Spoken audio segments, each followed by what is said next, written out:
Welcome back to another episode of Building the Pride. I am your host, Drew, and I am joined, as always, by my co-host, Mike. Mike, how are you? I'm hanging in there, Drew. I'm hanging in there. A little disappointed with week 2, but, it's a long season. Yeah, it is a long season. Well, let's do some news and notes from around the NFL first, shall we? I think the big news around the NFL is all the injuries out there. It's been not a good week, a week of attrition in the NFL.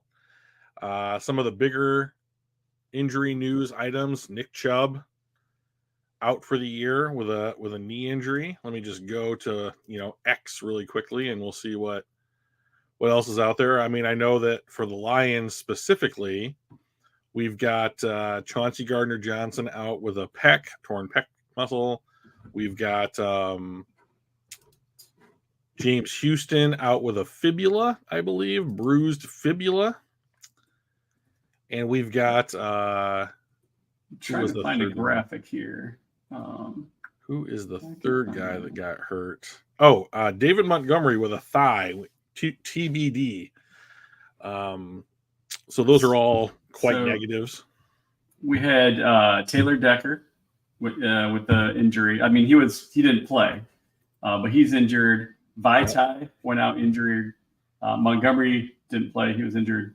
Okwara, Pascal, Khalil Dorsey, all three of those guys are on IR. Houston's out 6 to 8 weeks. GJ, season ending, and Mosley's still out. So 8 guys. It's a lot. It's a lot. It is more than I would have hoped for in week 2.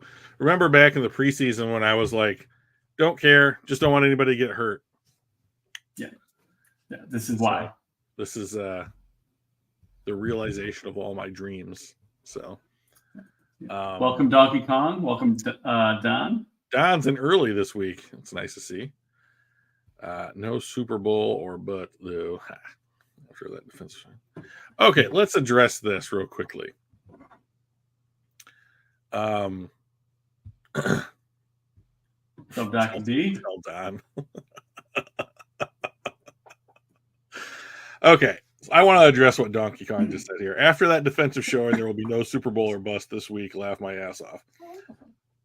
Here's what I've been pushing back on every time that I hear that. The offense didn't score on every possession that they had either. Okay? So, like, if this game was 17-17, people would still be out there saying, well, that defense, because in overtime, they just walked right down the field, right? And it wasn't exactly like Seattle had a hard time moving the ball. But right. Detroit, it wasn't like Detroit was so much better on offense than Seattle was, right? If you look at the team stats for this game, it is down the middle on almost everything even.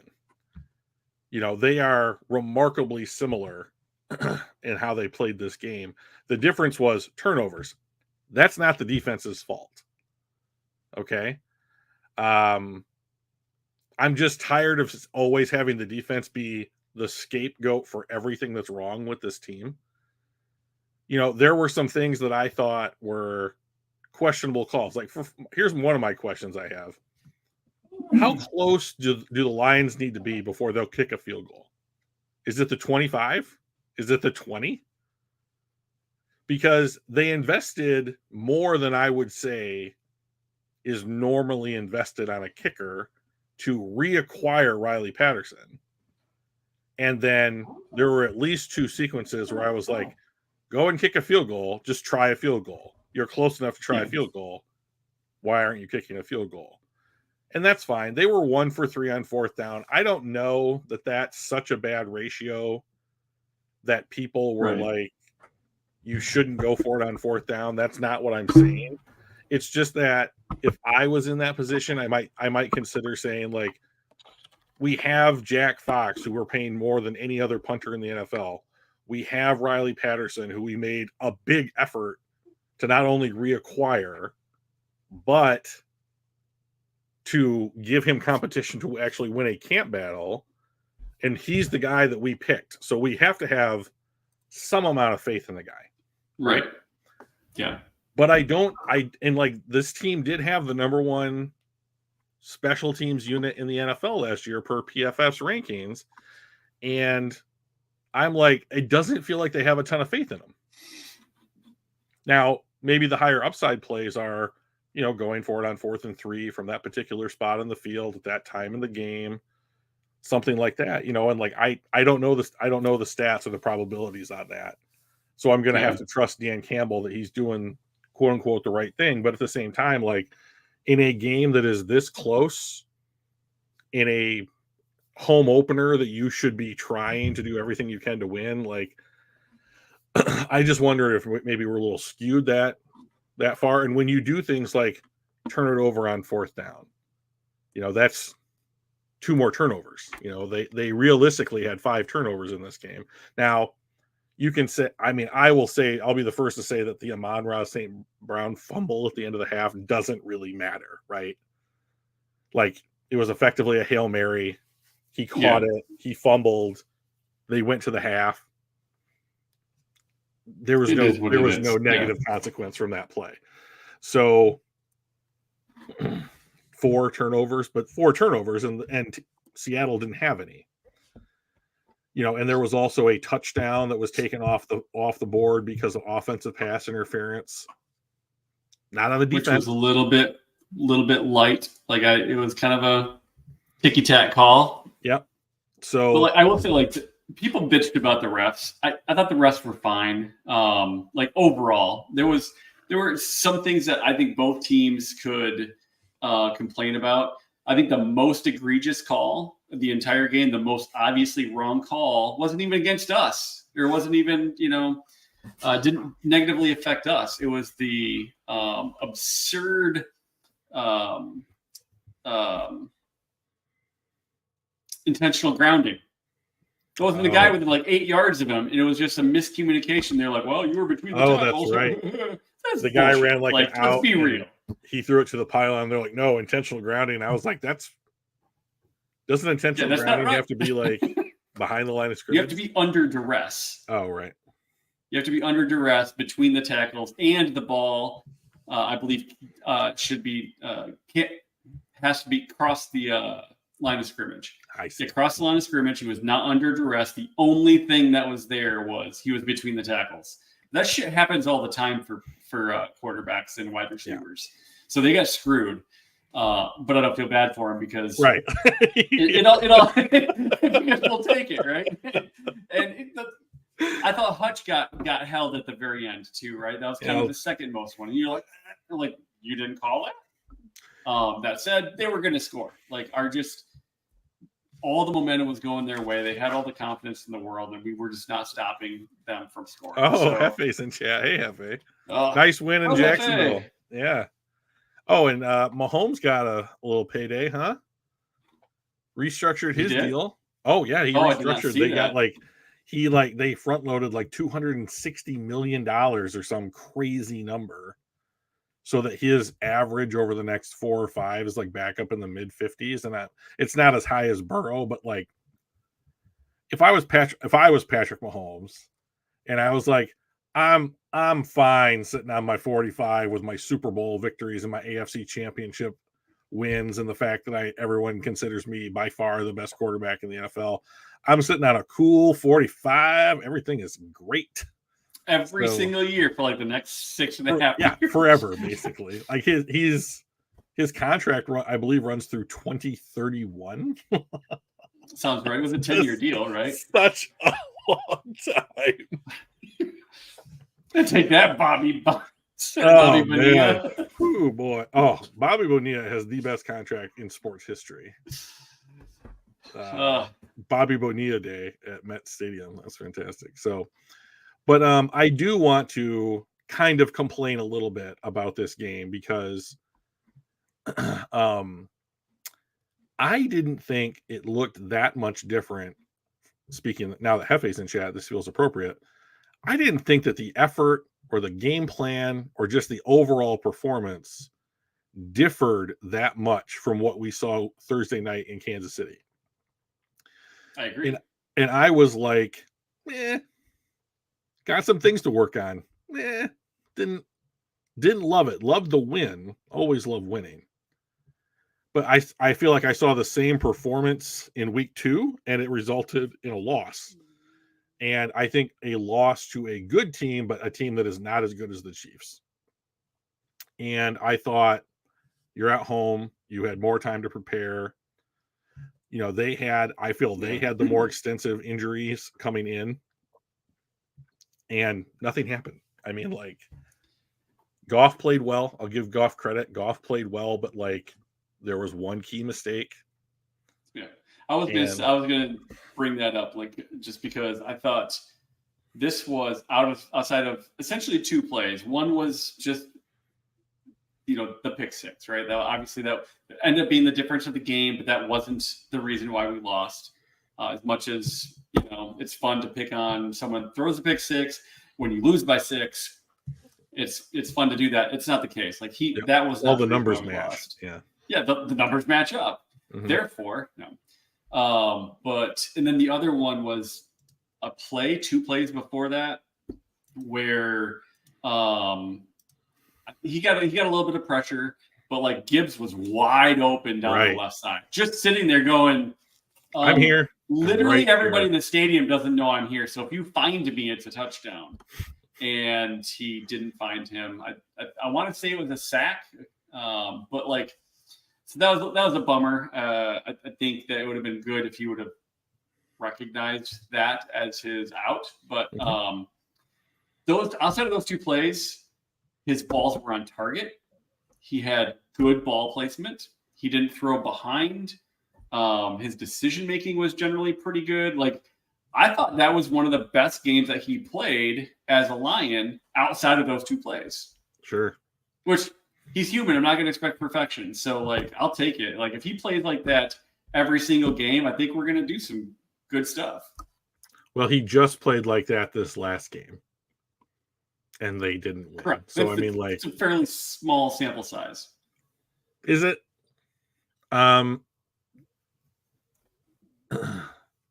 My problem, I can't believe I'm really going to say this. My problem isn't so much with Goff this week as it was everybody else. Up until this point, I've had my complaints about Jared Goff, and I didn't love the pick six, and I didn't love the miss on Gibbs. But overall, I thought he played quite well. But the problems that I saw this team have were the same problems I saw them have even in the 10-game stretch to end last year, which is there is no one other than Hutch that can rush the passer. None. I mean, and now we have Houston injured, and that's going to be half the season. So now, are you really going to be able to evaluate him in a contract year? If you want him to be on the squad, you're going to have to extend him for something. How do you gauge his worth?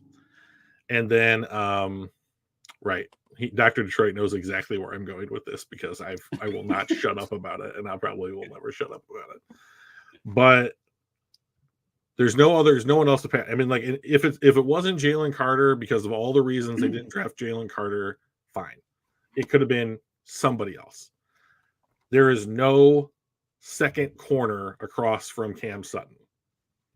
I'm sorry, Jerry Jacobs was absolutely abused in this game, and it wasn't one guy. It wasn't one particular type of play. It was literally every single guy that wanted to catch a pass. All they had to do was figure out where Jerry Jeudy was. Not Jerry Jeudy. Jacobs. Not Jerry Jeudy. He's a wide receiver. Jerry Jacobs. Yeah. Jerry Jacobs. Thank you, Michael. Was just abysmal.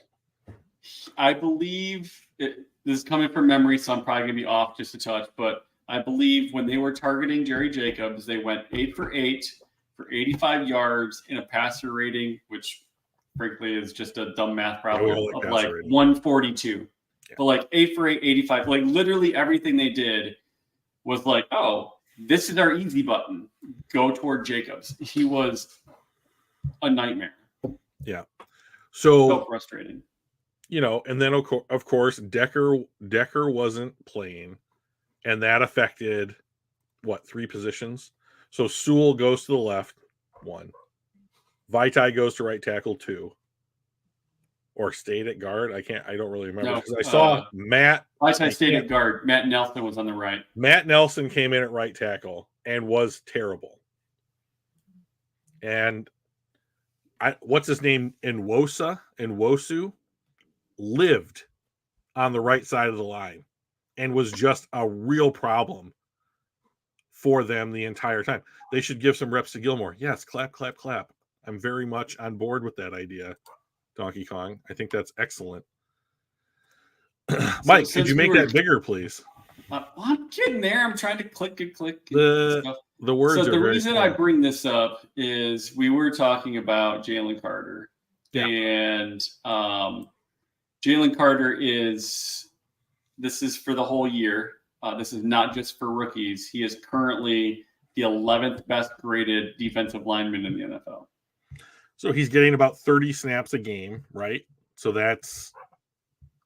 Can you look up what Hutch's snaps have been so far? I can. So let's go over to the Detroit Lions, because I think it's pretty north of 30, but yeah, but so Jalen Carter. Let's be fair. Jalen Carter would be a situational or rotational guy. So let's see. He's got 88. These were his total snaps. Pass rush snaps. Yeah. So he's 50% more, right, than Jalen Carter. So Dr. Pass rush grade is 81. Not bad. Yeah. So Hutch leads the league from the report that I saw, which might have been certainly before the Monday night games. But Hutch, whoever was doing the stat counting, is leading the league in pressures through 2 weeks. But there's no one else on Detroit. I mean, he is essentially something like north of 45% of the Detroit Lions pass rush, considering that there are another like 6 or 7 guys that play on the D line, in some rotation or whatever. Like, he's worth the most. And I very much want him to have some type of complementary pass rusher that if you're like, we're going to double Hutch, which they did a lot, or we're going to run the play away from Hutch, which they did a lot, or if we're going to stunt or do whatever, but it's going to be away from Aiden Hutchinson to keep his impact on the game small, they have to be doing those things into the teeth of somebody else they have to concern themselves with, that requires more than just single lining one other guy up across from him. So that's a real concern of mine. The chat is discussing the O-line, and I don't think we need to rebuild the O-line. Well, let's talk we've got a very good O-line. Now, granted, they've been injured a little bit, right? So Decker's got a toe injury. Ragnow's got a toe injury. Vitae just is always hurt. I definitely agree that we need to probably replace him. I don't know, like what is it that we need to replace? Just the fact that we had a couple that are currently injured? Here's what I'll throw my hat into the mix. Taylor Decker. Let's throw this out. Funky's right. Yeah. Hit the like button. Help us out, bros. Let's do it. So Taylor Decker, at the end of this season, start of the next league year, so this coming March, will be 31. He'll be 31 in the 2024 season. He will have no guaranteed money left on his deal. He will have a $19 million cap hit, which is not crazy. But you can also save half of that if you were to cut or trade him before June 1st. Now, you just said we have some injuries on the line, right? But like Decker, Ragnow are also, I would say, less than 100% relatively frequently over this last year, this past season, and the one that we're currently in, Decker now seems to have some kind of injury that is nagging, whether it's an arm, hamstring, whatever it might be, that keeps him off of the practice report or whatever for a day. And maybe that's just veteran rest. I don't know.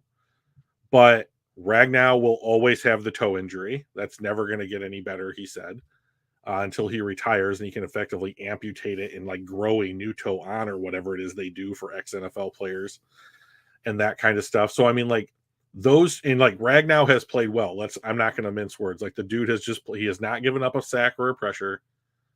Right, there it is. Boom. And he has played all of both games, I believe.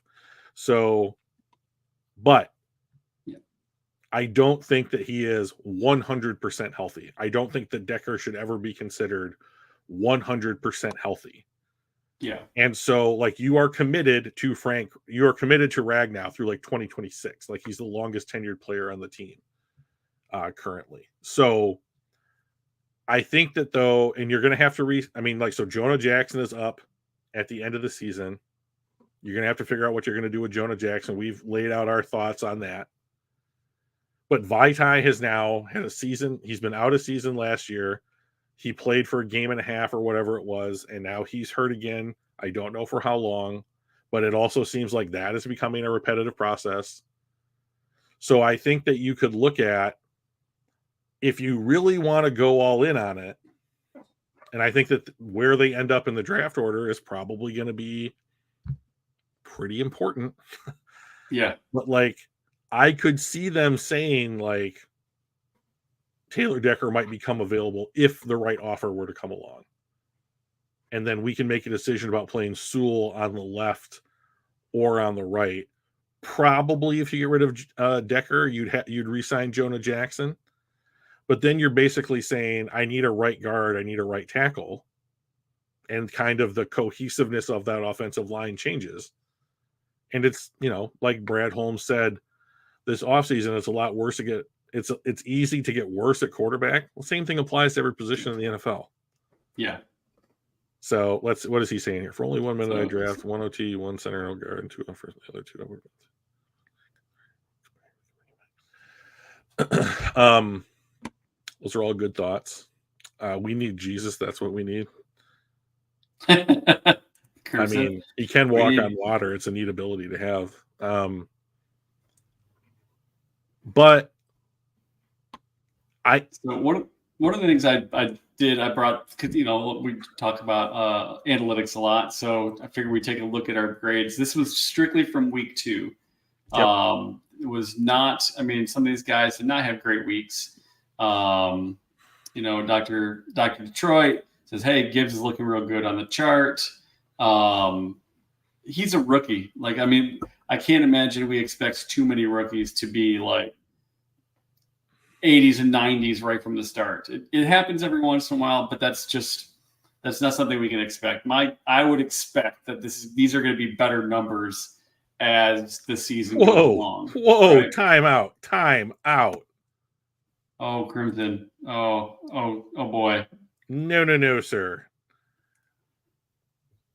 I mean, he's not Myles Garrett, but outside of being Myles Garrett, I don't know that anybody in the league, Bosa's maybe, and even Joey Bijan looks good. Bijan looks fantastic. Yeah.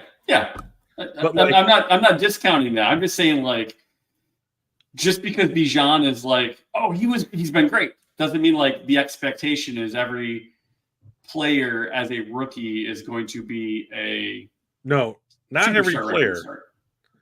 But I would push back on what your point here is, Mike, by saying, like, if there is a position in the NFL that should expect to produce straight out of college, it is running back.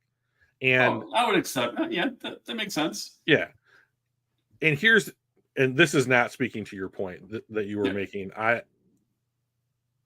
He did not get shut down. He had like 6 pressures in this game. Like, that's effectively what he did last game.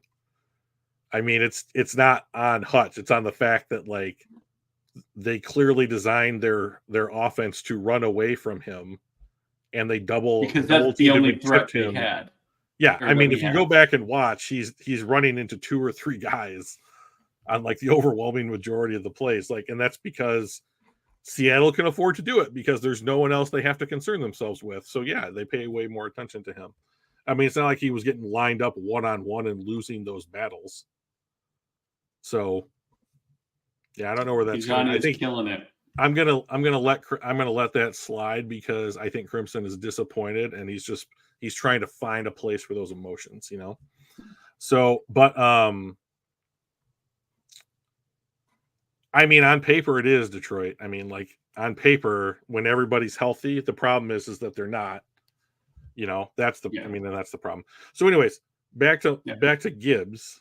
Yeah, like I would be less inclined to be putting my expectations for him higher if Brad Holmes had not come out and said,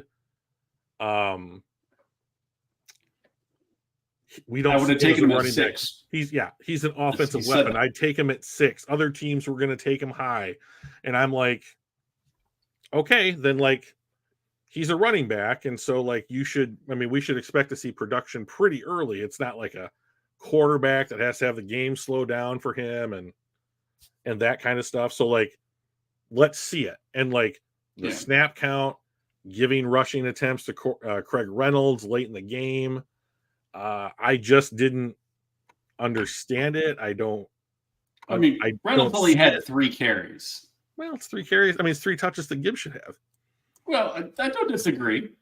I don't know if he was being spelled or something like that, but this is the most disappointing stat, is the fact that there was only 7 total for the whole game, and Montgomery went down at some point.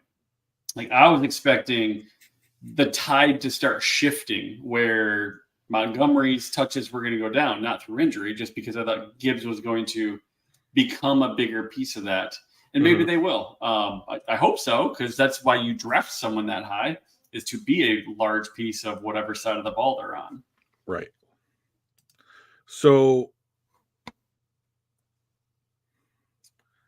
Amon-Ra St. Brown picked back up. He had kind of a down game in week 1. You know what? Josh Reynolds continued to play well. I know he was responsible for that pass interference that took the touchdown off the board, but like he's played very, very well through 2 games.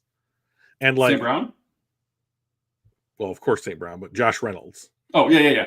Sorry, I wasn't sure who you were talking about. You just said he. Oh, I got you. But like Josh Reynolds to me is very clearly the second best wide receiver on this team at the moment. And I don't know that I was expecting that, to be honest. And so I'm happy to see him playing well. And like, to be honest, heading into the Atlanta game, I would be pretty excited to see him just get more target share, because throwing to Marvin Jones has just been an absolute disaster through 2 weeks. I mean, like maybe that changes as he gets acclimated to Goff, but it has not been good. And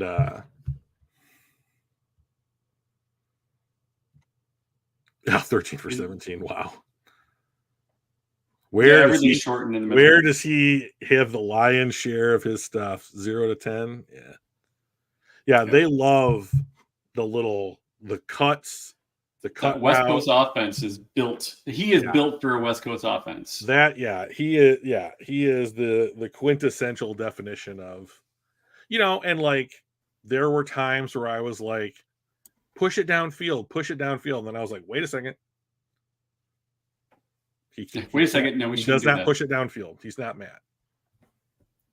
And I know a lot of people were talking about how last year he was so good against, in pressure situations against the blitz.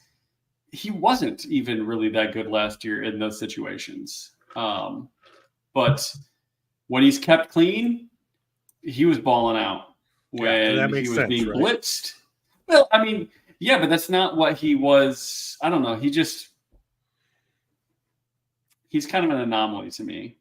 He doesn't seem to be consistent in any one particular thing other than play action, which this time he actually played worse in play action than no play action. So what is he? Is he a play action quarterback or is he a pocket quarterback?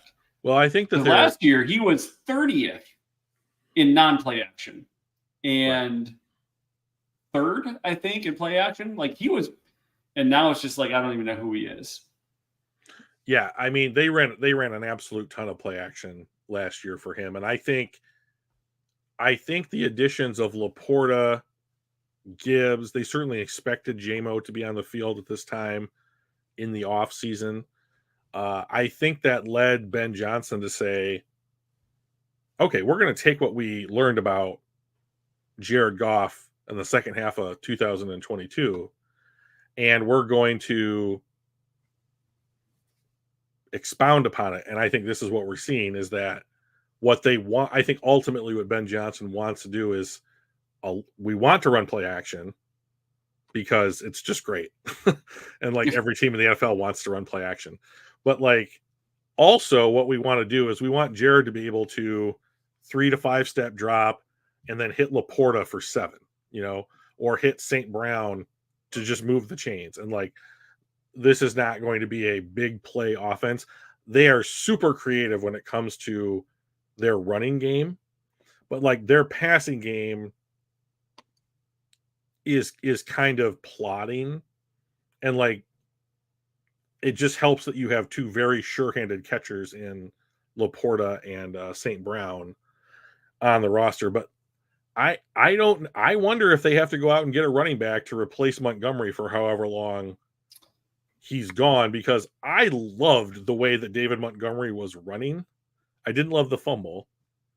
Yeah, well, but so like Gibbs has not demonstrated that he can run the way that David Montgomery can run. And I know he's not supposed to, but like what David Montgomery was doing was effective. It was effective running. You know who might be available? Don't say Cam Akers. Cam Akers. Ah, God. Isn't there some schlub on his couch that we can come in and win a Super Bowl with? I mean, like, he obviously is not a good fit where he's at. Josh Reynolds wasn't a good fit where he was at. Like, I do wonder, not that I don't think did Cam Akers ever play with Goff? Yeah. Yeah, his rookie year was Goff last year, right? So they did play together, I think.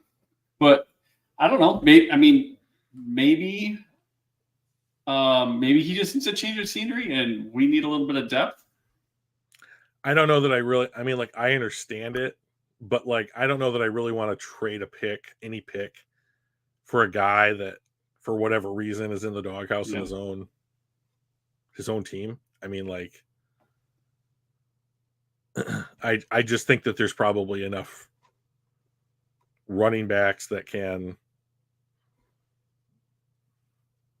do the job somewhere else, like some rookie that UDFA or whatever. So he's only owed $1.3 million through the rest of 2023. You can absorb it. I mean, the Lions are in a very, very advantageous. It says a best case scenario would be a 6th round pick. Would you go 6th round pick to pull that in? I would probably. I mean, I want to know how long Montgomery's going to be out for. Number 2, I mean,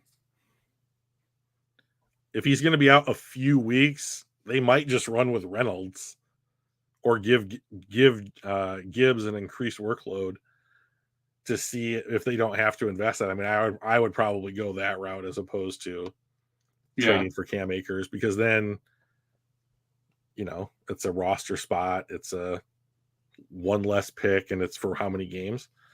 And if it's the difference between winning and losing those games, you do it. Because I'm not sure he's going to be the difference between winning and losing anything. Perfect. Yeah. Otherwise, he would be still a guy that the Rams and McVay would be like, we need this guy. Right. Exactly. So, I mean, I think they probably bring somebody in. But I don't know who that would be, and I have no idea. Probably 2-3 weeks or whatever. So hopefully Montgomery heals up quick and he's back in action, because that's the best outcome for this team. I like the way that he runs. Yeah.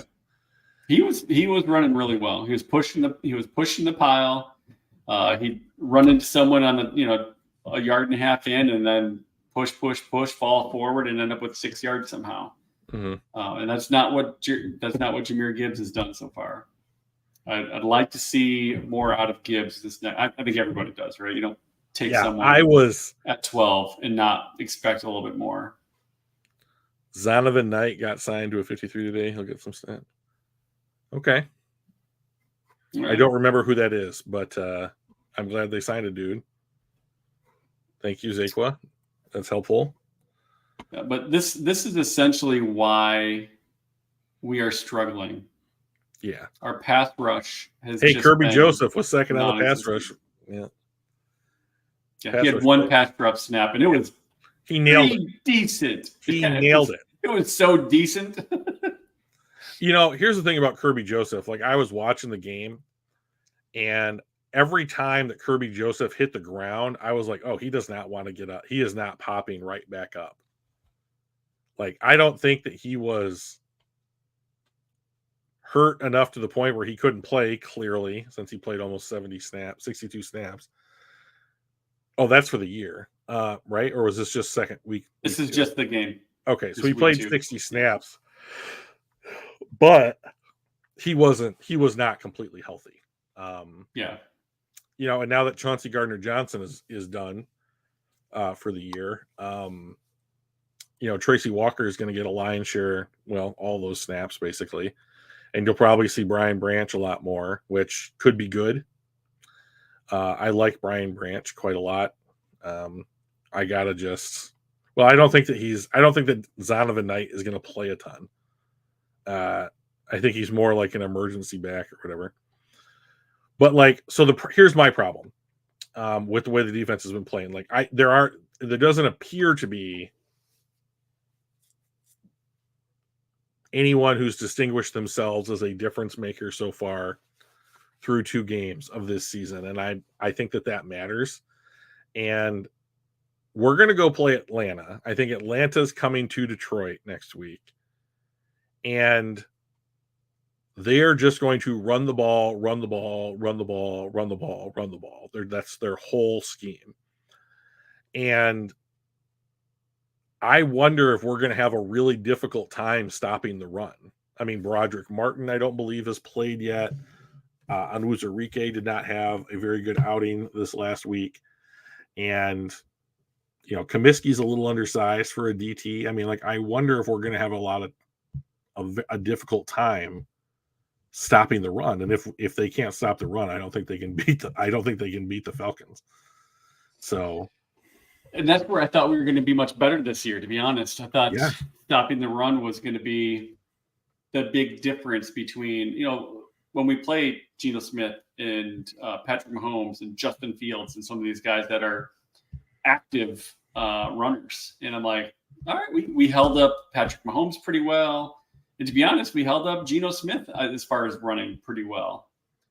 But that was about it. I don't know. I've been a bit disappointed. We're 1-1. I expected us to be 1-1 after 2 weeks. Yeah, I got both the games wrong though. Right? Yeah. But ultimately, we were right. We were 1-1. So our end of season prediction can still be perfectly right on. I think that if the Lions are going to beat the Falcons, it's going to be our linebackers all played real well. Gap discipline, setting the edge, sure tackling, that kind of stuff. Because the Falcons have a very good run blocking line, and they have Tyler Algier is no fucking joke. He can run the ball. He's a bowling ball kind of runner. Bijan Robinson is no joke. He is putting his stamp to be a top 5 running back in this league already. And then, if you get sucked into paying attention to those guys, not that Kyle Pitts has done much in the NFL so far, but he is a difficult matchup, as is Drake London. So, and I don't like anybody. I don't even like the 5th option against Jerry Jacobs out there. So, I mean, the Falcons do not have a wide receiver core like the Seahawks do. But at this point, I don't know who Jerry Jacobs can stop. So, I mean, like, I'm a little worried about that. But it is at home, and like this team now should be humbled enough to the point where they have to, lace them up, whatever cliche, get your focus back going, sane is appropriate for this kind of thing, and lunch pail themselves to a victory because they've lost all the momentum from the Kansas City win. And it's you gotta start back at you're back at the drawing board. You got to restart at zero. One of the things that I was thinking about this game, and Dr. Detroit took this loss hard, dude. Like he took this hard. I feel bad for him. So going into this game, I was thinking this could be kind of a trap game where you have kind of this. Week 1 was great, right? We beat the Super Bowl champs. We didn't even play our best, and we still beat the Super Bowl champs. They didn't either, but we're going to ignore that for now. Mm-hmm. We beat the Super Bowl champs. Yep. Seattle was supposed to beat the Rams by, I think it was 5.5 was the line. They got blown out. I call it blown out when you're supposed to win by a touchdown and lose by like 2. So, got beat down by what should have been or supposedly is going to be a bottom 5 Rams team. And we're like, this is great. This is exactly what we want to see week 2, right? Beat the big guys and have someone that just maybe they're not near as good as we thought. Mm-hmm. And I do wonder if this was a little bit of a trap type of game. And I don't know how it manifested itself, though. That's the thing. I think was it you and I that were talking about that, where it's kind of like it felt like it was a trap, but we didn't see we didn't come out soft. We didn't come out weak. We didn't come out with no fire. We played generally pretty well, other than Jerry Jacobs. He was noticeably horrendous, but we still ended up disappointing. And I'm not exactly sure why that is. But it just kind of felt like it was maybe a trap game, and I'm not sure if that was just part of what happened there or not. Well, I mean, let's take a look at that because I think that's a valid point. Let's say that these things were reversed, right? Let's say they go to Arrowhead, they lose, same score. Let's just switch the scores around. They lose by 1 point, they lose by 10 points, whatever. They come home opener, they win the game. Let's say they win the game by 4 points or something like that. They're 1-1. The attitude is probably different, right? Because it's probably more expected. Yeah. Right? It was more expected that you lose to a team like the Chiefs than you do the Seahawks. It's more expected that you lose on the road than you do at home. But the thing about hope is, the thing about success is, you want to build upon that.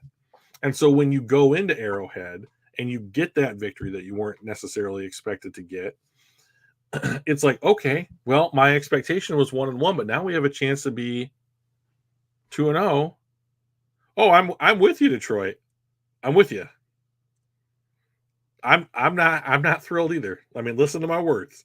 I just feel like but I feel like they punched you in the stomach and kicked your dog. I mean, I'm without consent. Without consent, there'll be no consensual dog kicking on this podcast.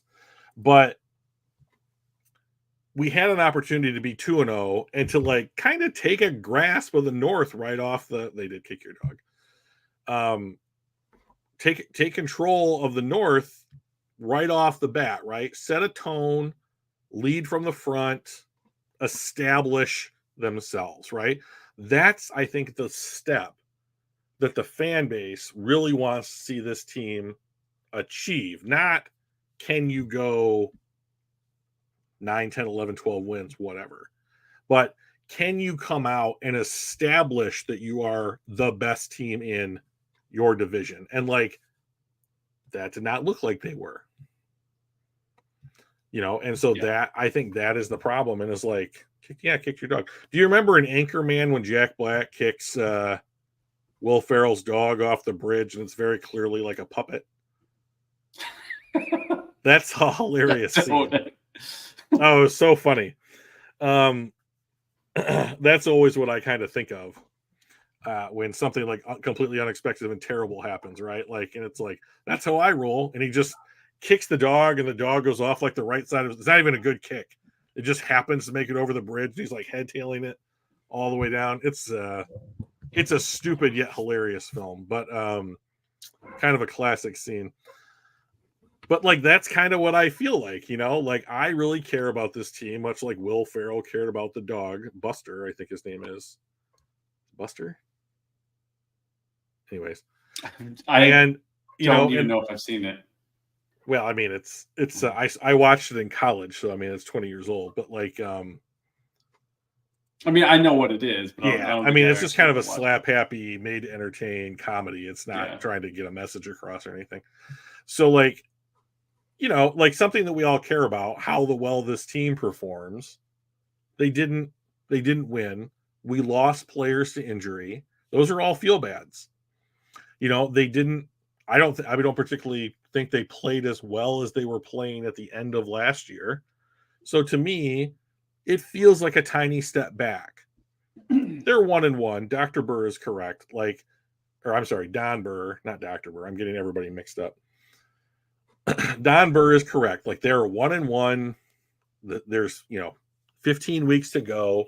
I mean, like we are going to get Jamison Williams back at some point. David Montgomery will heal up.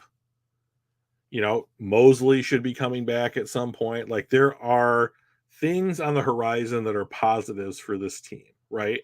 And like all of a sudden, Jahmyr Gibbs might be, looking at 8 targets in the passing game and 15 rushes and, splitting out wide and changing the defense and the matchup and all that kind of stuff and like really affecting the game. Laporta could take a step. Like I've been encouraged not only by Laporta, not only by his ability to catch the ball, but like, and he did have a missed block that was kind of egregious, but like he came back and made a really good block that got David Montgomery in for the touchdown. And so like, I think that what I'm seeing about from Laporta is like, he is taking what was something that was a negative and immediately correcting it on the field. And so can he continue to do that and start to eliminate, because he's a rookie. I mean, like he has inconsistencies or negatives about his game right now. And like, can he learn what those are? And can what he's being told, can he put that into practice? Like take coaching basically. And, and help this team win. Here's the other thing I'll say about Laporta, because I know that like Detroit in the chat has said some things about their first round, their draft picks this year. Sam Laporta thus far is really no different than what TJ Hawkinson was in the first 2 games of last season as well. So like their stats are not exactly the same, but on a per catch basis, the difference is 1 yard, right? So these are not 1 yard per catch. So like if Laporta had as many catches as Hawkinson, they'd be right there together through 2 weeks. But that's not the expectation with Laporta. The expectation is that he'll eventually surpass or at least be cheaper to do the exact same thing than Hawkinson ended up being.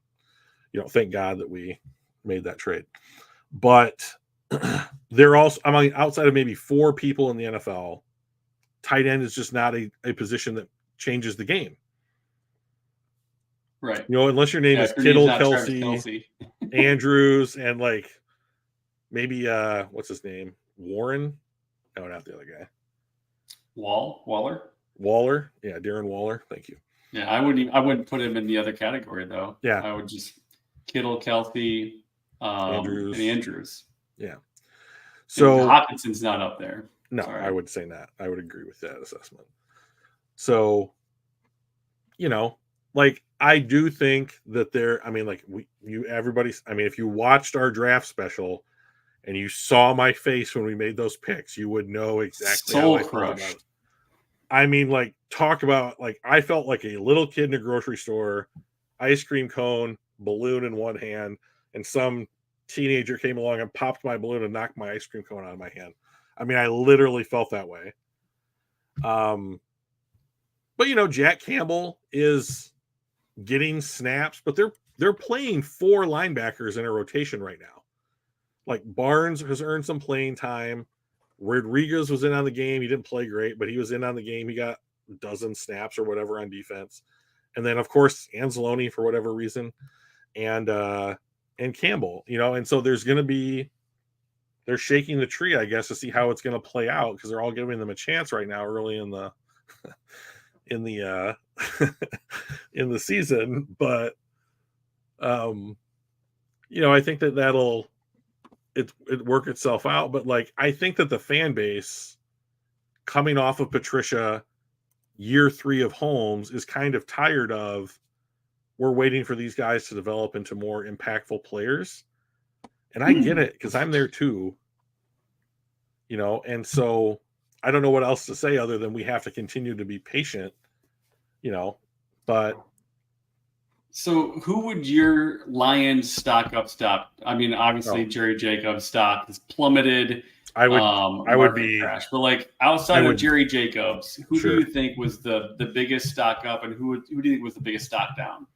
My biggest stock up is Josh Reynolds. I thought that I was like eyebrows up at least 3 or 4 times on plays that he made, and I was like, oh, not only did he catch the ball in traffic, but he broke a tackle and got 7 extra yards, or he caught a touchdown pass, and didn't drop the ball, right? Like that kind of stuff. And I was like, I was not expecting Josh Reynolds to do those things. Thank you very much, Josh Reynolds. And so my biggest stock up is Josh Reynolds. He has been a bright spot for me in an otherwise kind of cloudy start to the season. Do you want to do yours, or do you want me to do my stock down? Josh Reynolds was mine as well. He was a guy that I, looking at our roster, and I'm thinking to myself, like, looking at our offense, we've got Gibbs, we got Montgomery, awesome. That's gonna be great. We got a great offensive line. Sam Laporta looked good coming out of Iowa, and he can't be any more mediocre than Hawk was for a lot less money. Mm-hmm. And then I looked at our wide receiver core. I'm like, Amon-Ra St. Brown is the truth. Like, he's good. Yeah. And then I'm like, J-Mo's going to be out for 6 games. That sucks. That's a bummer. We don't know what he is. And then I'm like, we have what? Reynolds? I mean, he was sitting on his couch 2 years ago. Like, he was he was out of football. And we said, you know what? You played well with Goff. You should come on in, fill out our room a little bit. And he's actually, last year he wasn't super impressive. He was my last wide receiver, like on my depth chart. But he's looked really good this year. After me going, for the last year and a half, talking about how, well, he was on his couch. That was why. And now I'm like, dude's clearly our number 2 right now. So yeah, he was my stock up as well. Good. For one game, not the season, not on his career, but for one game, Ali McNeil was my stock down in this game. I can see that. He had an opportunity. So here's my issue. Like, last season against the Giants, he kind of breaks out. I think he had like 2 sacks, a handful of pressures, and just was like, if you watch the game, he was just kind of living in their backfield. And he played well over that stretch. And like in the offseason, I heard some people like in NFL media saying like McNeil has a real chance here to, go out and establish himself maybe as a top 10 defensive tackle in the NFL. And I was like, oh, that's higher than I thought he might be able to get. And then he came out and he played against the Chiefs, and I thought, oh, he's playing pretty well. That was a good outing for him against a good interior offensive line. And then he just had 0 impacts in this game, like none. And this was his week 1 grade, by the way. Yeah, he did real well week 1, against what I would consider to be an arguably better interior line. Yeah, you're gonna have to scroll down, I think. So yeah. So a difference of 30 fucking points. So not good. So I was just, and it's the tackling. Now, the thing that I'll give Geno Smith, and I know that you have not been, you want Geno Smith to quote unquote prove it, right? Before you buy in on him. Yeah. His movement in the pocket was damn near masterful in this game. He was, yeah. whatever like little like sensor that quarterbacks have on that's like, I need to move forward and one step to the right, or I need to like take a step back and then throw this ball away, or whatever it is. That little warning, or that little angel or devil that sat on his shoulder to let him know what to do, was on point the whole time. And it was very frustrating because, you know, if it was Kirk Cousins back there or somebody just a little more flat footed, I think that the defensive line gets some sacks in this game, or a strip or something, that warranted like a kind of a game changing or a drive changing difference. And in a game where no one's going to call a holding penalty on either team, they needed something like that. And if there's a guy that you need to do that other than Aiden Hutchinson on the D line, it's McNeil. Yeah. So stock down Ali McNeil week 2. Yeah. Mine was Alex Anzalone. I mean, obviously we already decided Jacob was everybody's, which I'm actually surprised he wasn't far lower than this. I think 51.2 is very generous compared to what I remember seeing. But I was really disappointed in Alex Anzalone. He missed some tackles, which is very unlike him. He's usually a pretty sure tackler. That's one of the things that he's known for. Like, one of the reasons why you keep him around is he's a sure tackler. He's not the fastest guy. He's not usually the best in coverage. But that fucker, if he gets his hands on you, he goes down. You know, and he just didn't. I was a little disappointed in Rodriguez, but honestly, like a 54.8 grade. That's about what you would expect a 6th rounder to be, right? So, like, as much as he raised expectations last year, I think he's kind of meeting where we kind of expected a draft pick like that would be. But for what we paid for Anzalone, I was really disappointed. He was my stock down for week 2.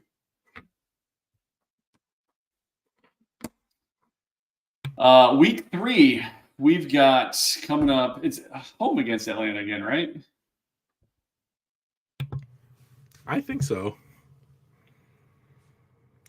We can tell if you can you hear me? Who does Detroit play in week 3 of the NFL? It's Atlanta. You can go to the PFF Here's what I page. found from the web. The Detroit Lions are dealing with a host of injuries ahead of their week 3 matchup against.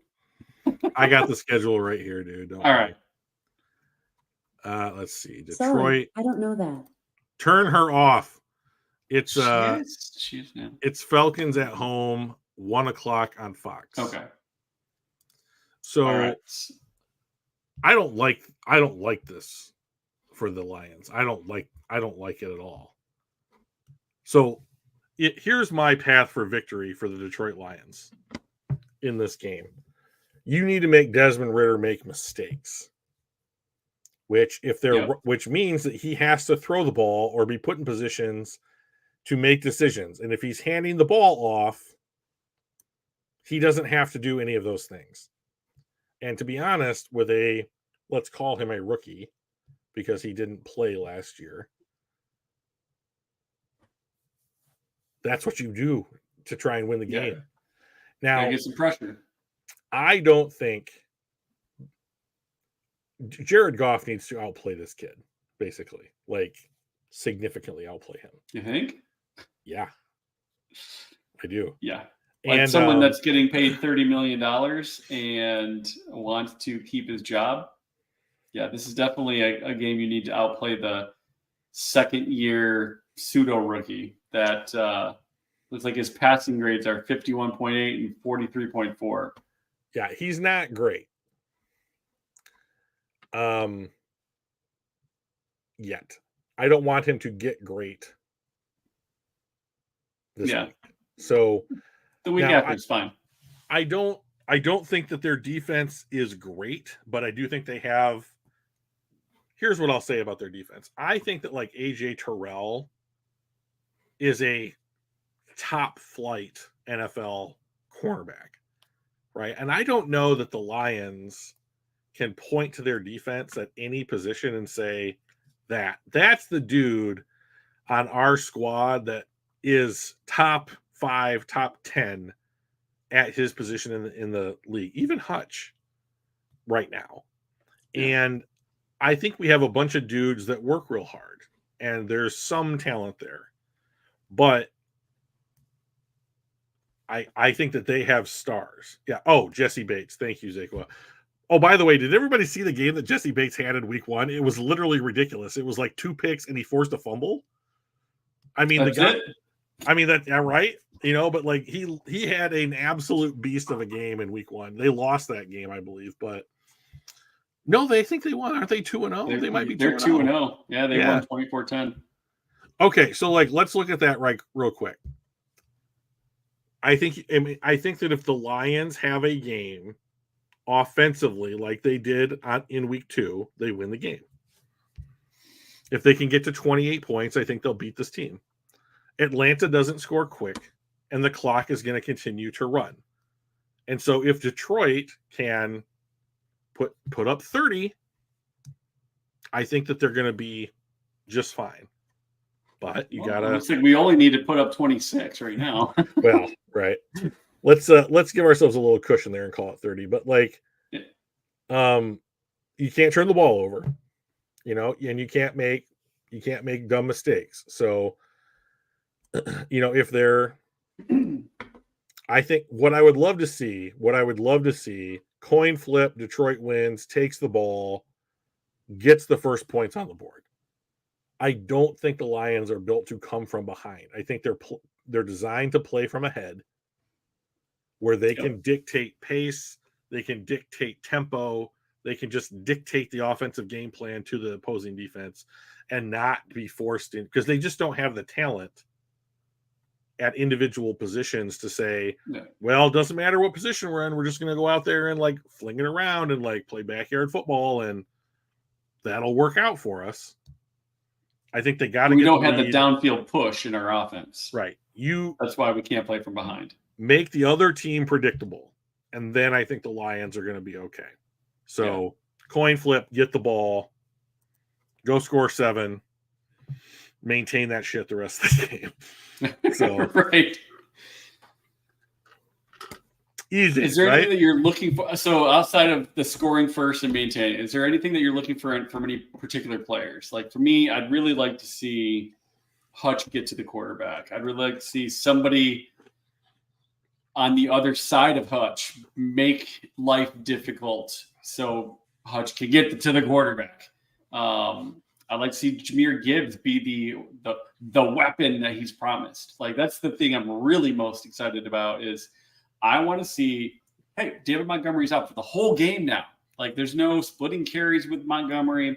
He's out for the whole game. Gibbs, this is your time to shine. You want the starter role? You want to be the number 1 back instead of the number 2 back or the gadget back?